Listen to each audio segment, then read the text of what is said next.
You know that moment when you're pouring your heart out, carefully choosing each word, hoping they understand, hoping they care, and then you realize they weren't really listening. Not to your voice, not to your silence, not to you. It hurts in a quiet kind of way, like talking into an empty room and still expecting someone to answer. I used to believe people heard me until the silence became louder than their replies, until I saw the nods without meaning, the mum's without thought, the eyes that drifted just a second too soon. And that's when it hit me. I thought they were listening, but I was completely wrong. Today, I want to talk about what that really means and the 5 truths we often learn the hard way when it comes to feeling unheard, because maybe you felt it too. Number 1, not everyone who hears you is truly listening. We grow up believing that if we speak clearly, others will understand us, that if we're honest, they'll meet us in that honesty. That communication is simple talk and be heard. But somewhere along the way, we realize hearing and listening are not the same thing.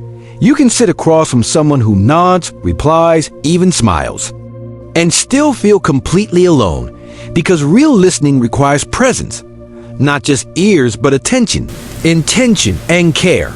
It's when someone leans in, not just physically, but emotionally. It's when someone holds your words like they matter. But here's the truth no one likes to admit. Most people listen to reply, not to understand. They're waiting for their turn. They're thinking of their own stories. They're filtering what you say through their own noise.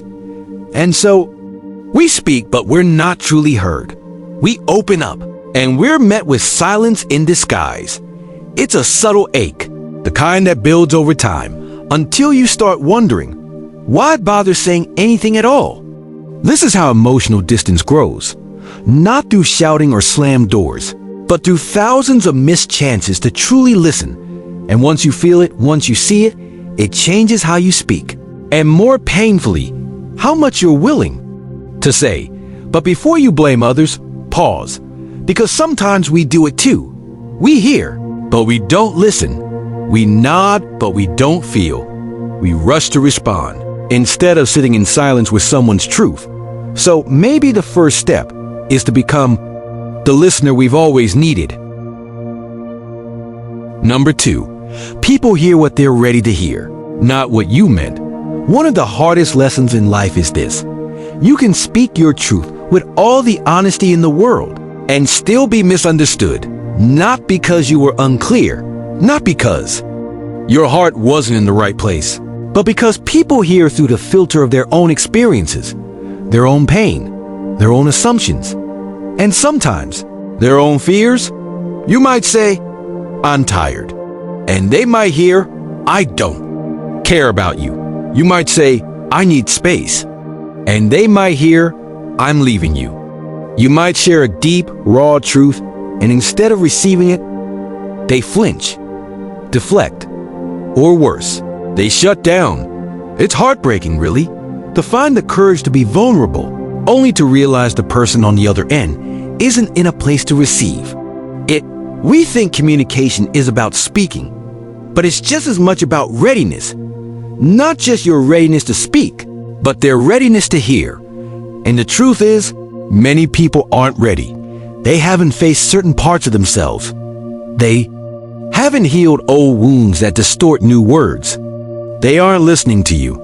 They're listening to their own history echoing through your voice. That doesn't make them bad people. It makes them human.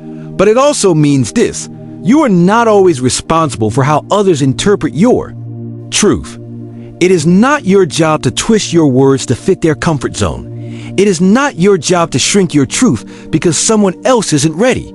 Sometimes, the bravest thing you can do is speak anyway, even knowing they might not hear it the way you meant it. And sometimes, you'll need to say that truth for someone who can. If this video brought a smile to your face or warmed your heart, don't forget to tap the like button. Number 3, silence can be louder than words and it hurts more. There's a silence that feels peaceful like a soft evening breeze or the stillness of a quiet morning. And then there's the other kind, the silence that follows your honesty. Silence after you open your heart, waiting, hoping, only to be met with nothing. No words, no comfort, no acknowledgement, just silence, and that silence is deafening. You start to wonder, did I say too much? Did I overwhelm them? Did my truth not matter at all? You replay the moment again and again in your mind, thinking maybe, just maybe, you should have kept it inside. The human heart isn't made to echo, it's made to connect. But when we speak and are met with nothing, we start to close in on ourselves. Bit by bit, thought by thought, it's a strange kind of grief mourning a pa. Response you never received. And what's even more painful is when the silence comes from someone who used to ask, tell me what you're feeling. Someone who once made you believe that your voice had a home, but now that home feels empty, the lights are on, but no one is really there. Here's what's important to remember. Not all silence is rejection. Sometimes people don't respond because they don't know how. Sometimes your truth touches something in them they're not ready to face. And sometimes they've simply forgotten how to listen beyond the surface. That doesn't make your voice less worthy. That doesn't mean you were wrong to speak. Because your truth doesn't lose value in someone else's silence. In fact, it often becomes more powerful. Yes, silence can hurt, but it can also teach us. It shows us who is truly present and who was only ever there for the noise, not the meaning. Number 4, when you're not heard, you start to doubt your own voice. It doesn't happen all at once. It's not dramatic. It's quiet, gradual, like a soft erosion of something sacred inside you. At first, you speak freely, with hope, with trust, with the belief that your words hold meaning. But after a while, the empty nods, the distracted eyes, the lack of response, they begin to weigh on you. You start second-guessing yourself. Was I too emotional? Too sensitive? Too much? You rehearse conversations in your head, trimming them down, diluting the truth, making yourself smaller so you don't scare people away. You laugh off your pain, you sugarcoat your sadness, and somewhere along the line, you stop sharing altogether. Because what's the point of speaking if no one really hears you? This is how the world quiets bright voices, not by silencing them outright, but by ignoring them until they fade into self-doubt. But here's the truth I need you to remember. Your voice matters, even if it shakes, even if it's not perfectly wrapped in calmness and logic. Even if someone else says you're overreacting, you are allowed to feel. You are allowed to speak those feelings out loud, and you are still valid, even when others don't validate you. Because being unheard doesn't make you wrong. It just means you were speaking to the wrong audience. And perhaps that silence wasn't your failure, but a signal to find safer spaces. Spaces where your voice is not just tolerated, but treasured. You deserve that. We all do. Number 5, your voice deserves to be heard, even if you have to walk alone first.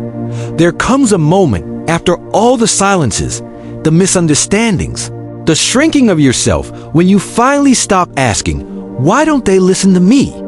And instead start asking, why do I keep giving my voice to those who won't honor it? That's the turning point.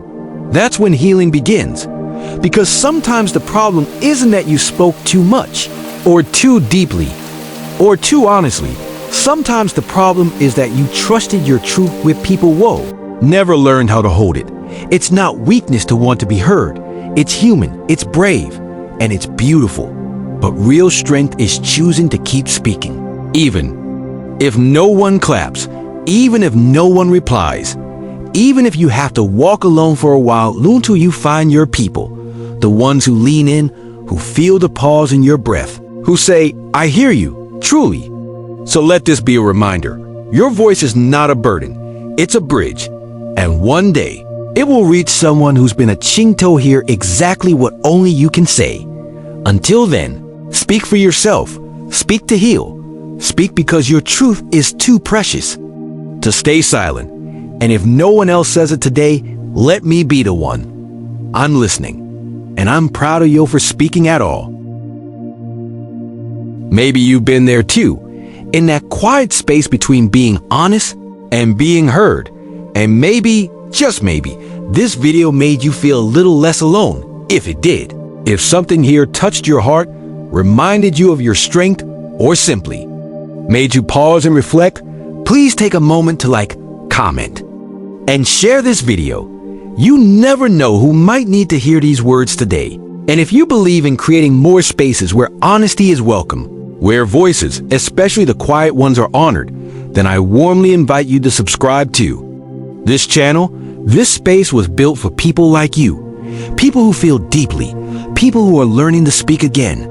After silence, thank you for watching. Thank you for staying. And most of all, thank you for listening. Your voice matters, and it always will.